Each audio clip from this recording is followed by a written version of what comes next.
Hi everyone. Just gonna read a little something again. I know I tend to read instead of speaking on the spot, but it's just easier for me because I'm a writer first and foremost, and I'm a little bit new to YouTube, so I'm gonna use notes as something to start this. Anyway, it's something that I call I Invite You to Live, and I wrote it a couple years ago. It's on my blog. You can find it if you're interested. But I thought I'd read it out loud because it does have a little more power when it's spoken. It's not a poem. It's just a little something. The world is waiting for you. It's waiting with open arms and a smile. All you have to do is live. Though this attempt to live can be the single greatest thing you ever do, it is in fact probably the most difficult thing you will ever do. You may even think you are living right now, and perhaps you are. But I can tell you, if you do not feel alive, you are not living. If you are not nourishing your body and your soul, you are not living.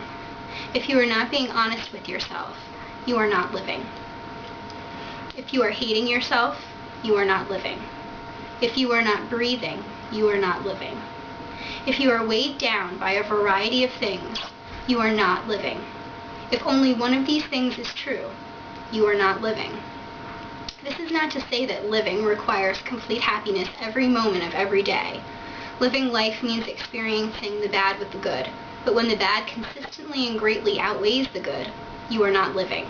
You may be trying to live, but you are not living. Do not confuse existing with living. The two are very different indeed. Somehow, we forget to live, really live.